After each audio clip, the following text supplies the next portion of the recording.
অনেক দিন আগের কথা। সিমলাই নামক একটা সুন্দর রাজ্য ছিল। সেই রাজ্যে রানী ছিল পরম দয়ালু ও নীতিগুণ সম্পন্ন একজন মানুষ। রানীর একটা কন্যা সন্তান ছিল, সে হলো রাজকুমারী কঙ্কনা। কঙ্কনা দেখতে ভীষণ সুন্দরী এবং সেই সাথে ছিল একগোছা কালো চুল। রাজকুমারী কঙ্কনা তার সৌন্দর্য ও চুল নিয়ে ভীষণ অহংকার করত এবং রাজকুমারী বলে গরিবদেরকে তুচ্ছ মনে করত। একদিনের কথা, রানীমা রাজকন্যা কঙ্কনাকে ডেকে বলে, রাজকুমারী, তুমি নিজের অহংকার পরিহার করো, নইলে ভবিষ্যতে তোমায় বিপদে পড়তে হবে। তোমার বিপদে তখন কেউ পাশে থাকবে না। তখন রাজকুমারী কঙ্কনা বলে, মা, আমি এই রাজ্যের একমাত্র রাজকুমারী এবং যার এমন সুন্দর চেহারা, এমন লম্বা চুল রয়েছে, তার আচরণ তো এমন হবেই। রাজকুমারী কঙ্কনার কথা শুনে মহারানী শান্ত হয়ে রাজকুমারী কঙ্কনাকে বলে, রাজকুমারী, তুমি এই বিশাল রাজ্যের রাজকন্যা আর পরবর্তী প্রজন্মের ভাবী রানী। তুমি সৌন্দর্যের মোহে আবদ্ধ থাকতে পারো না। মহারানীর কথা শুনে রাজকুমারী কঙ্কনা রেগে যায় আর বলে, মা, আমি প্রজাদের জন্য নিজের ইচ্ছা বিসর্জন দিতে পারবো না। আমাকে ক্ষমা করো, আমি তোমার কথা রাখতে পারবো না। রাজকুমারী কঙ্কনার কথা শুনে মহারানী রেগে যায় এবং বলে, এই কথা কোনো সমাধান হতে পারে না। তুমি নিজেকে পাল্টানোর প্রস্তুতি নাও আর আমার মতো হওয়ার চেষ্টা করো। তখন মহারানীর কথা শুনে রাজকুমারী ভয় পেয়ে যায় আর ভয়ে ভয়ে সে বলে, আচ্ছা মা, আমি নিজেকে পরিশুদ্ধ করতে চেষ্টা করব। এবার আপনি অনুমতি দিলে আমি বাগানে যেতে পারি। রাজকুমারীর কথা শুনে মহারানী তাকে অনুমতি দিয়ে দেয়। তারপর রাজকুমারী প্রাসাদের নিকটে বাগানে ঘুরতে চলে যায় এবং বাগানে মনোরম দৃশ্য দেখে আবারও প্রাসাদে প্রবেশ করে। তার পরের দিন সকালে মহারানী এক দাসীকে ডেকে বলে, দাসী, আমাদের জন্য সকালে নাস্তাটা রেডি করো। দাসী তখন মহারানীর কথা শুনে তাড়াতাড়ি রান্না করতে চলে যায়। অন্যদিকে রাজকুমারী কঙ্কনা নিজের প্রশংসা শুনতে ভীষণ ভালোবাসতো, তাই রাজকুমারী কঙ্কনা ঘুম থেকে উঠেই তার সুন্দর একটা ড্রেস পরে নেয় ও তার লম্বা চুলের নতুন স্টাইল তৈরি করতে থাকে। আর রেডি হওয়ার পর রাজকুমারী কঙ্কনা মহারানীর কাছে যায় এবং বলে, মা, আমার নতুন হেয়ার স্টাইল, নতুন ড্রেস পরে কেমন লাগছে বলো তো। তখন মহারানী কঙ্কনাকে ভালো করে দেখতে লাগে আর বলে, মন্দ নয়, তবে তোমার চুলের যত্ন নাও। চুলগুলো কেমন রুক্ষ হয়ে যাচ্ছে, আর এখন চুলের যত্ন না নিলে তোমার মাথার চুল নষ্ট হয়ে যেতে পারে। মহারানীর প্রশংসার বদলে কড়া কথা শুনে রাজকুমারী কঙ্কনা রেগে যায় আর রেগে গিয়ে সে বলে, মা, আমি শুধু প্রশংসা শুনতে চাই, তুমি অন্য কিছু বলো না। এই কথা বলে রাজকুমারী কিছুক্ষণ দাঁড়িয়ে থাকে। তখন মহারানী রাজকুমারীকে নিয়ে খাবারের টেবিলের দিকে যায় আর গিয়ে দেখে দাসী খাবার পরিবেশন করে দাঁড়িয়ে আছে। তখন তারা দুইজন খেতে বসে আর খাওয়ার সময় রাজকুমারী তার থালায় একটা লম্বা চুল পায়।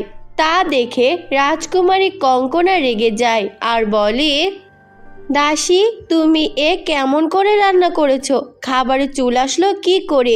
আমি তোমার ভুলের জন্য তোমার এই মাসের বেতন কেটে নেব। রাজকুমারীর এই কথা শুনে দাসী কাঁদতে কাঁদতে বলে, দয়া করুন রাজকুমারী, আমার ভুল হয়ে গেছে, আর কখনোই আমি এমন ভুল করব না। আমার ছোট ছোট ছেলে মেয়ে না খেতে পেয়ে মারা যাবে। দাসীর কান্না দেখে মহারানীর দয়া ও কষ্ট হয়, তাই মহারানী দাসীকে বলে, আচ্ছা ঠিক আছে দাসী, তুমি আর কেঁদো না, তোমার বেতন কাটা হবে না, তুমি এই ভুল আর করো না। এবং মহারানী তার নিজের মেয়েকে নিয়ে ঘরে চলে যায় এবং রাজকুমারী কঙ্কনাকে সে বলে, রাজকুমারী কঙ্কনা, তুমি দাসীর সামান্য ভুলের জন্য তাকে এত বড় শাস্তি দিতে পারো না। রাজকন্যা, তোমারও তো ভুল হয়, আর তোমার এই ভুলগুলোকে সংশোধন করো। মহারানীর কথা শুনে রাজকুমারী কঙ্কনা রেগে যায় আর কোনো উত্তর না দিয়ে রাজকুমারী তার রুমে চলে যায়। অন্যদিকে গ্রামের মধ্যে রাজকুমারী সমবয়সী আর একটা মেয়ে বড় হচ্ছিল।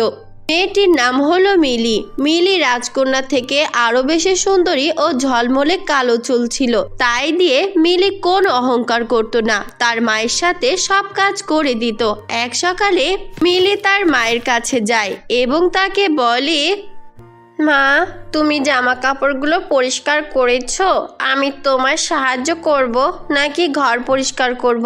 তখন মেয়ের কথা শুনে মিলির মা হেসে বলে, তোমার কোনো কাজ করতে হবে না, ধুলো ময়লায় তোমার চুলগুলো নষ্ট হয়ে যাবে। তো তুমি ঘরে যাও আর পড়তে বসো মা।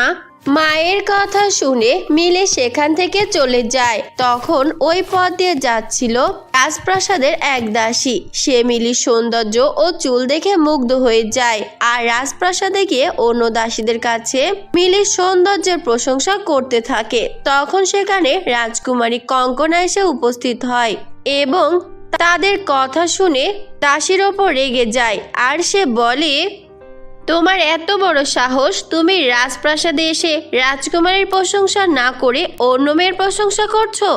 তখন দাসীরা ভয় পেয়ে যায় আর সব সত্যি কথা বলতে থাকে। তখন দাসের কথা রাজকুমারী সহ্য করতে না আর সে বলে, থামো থামো, তুমি আমার সামনে ওই মেয়ের কথা বলো না। আর তোমরা নাও অনেক অভাবে ছিলে। তখন দাসী তার দুঃখের দিনের কথা মনে করে কেঁদে ফেলে। তখন রাজকুমারী দাসীর অভাবের কথা বুঝে যায়, তাই সে বলে, তুমি যদি আমার একটা কাজ করে দিতে পারো তাহলে তোমার পুরস্কার স্বরূপ আমি অনেক স্বর্ণ মুদ্রা দেব।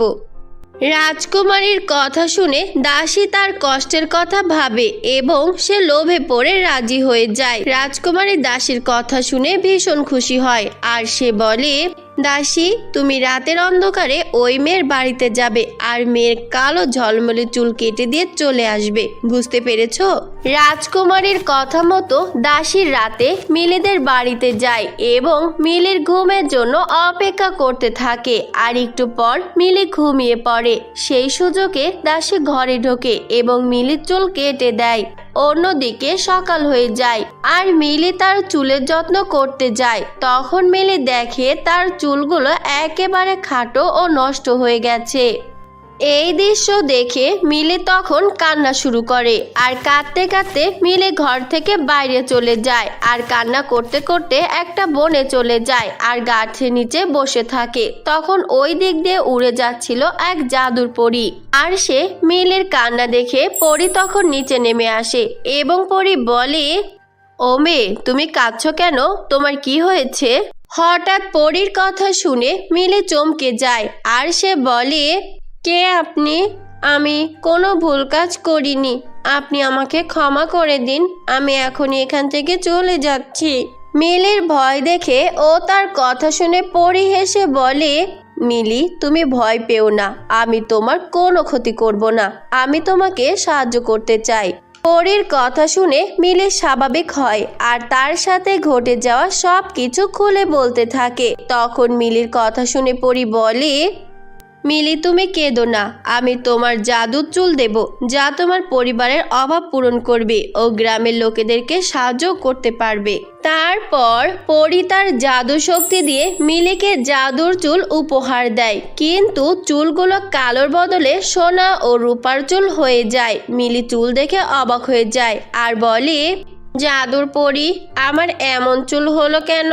এখন গ্রামের লোক আমার চুল দেখে হাসাহাসি করবে, এই চুল আমি চাই না। মিলির কথা শুনে পরী হেসে বলে, মিলি, এই চুল তোমার জাদুর চুল যা তোমার অভাব তো পূরণ করবেই, পাশাপাশি কেউ তোমার কোনো ক্ষতি করতে পারবে না।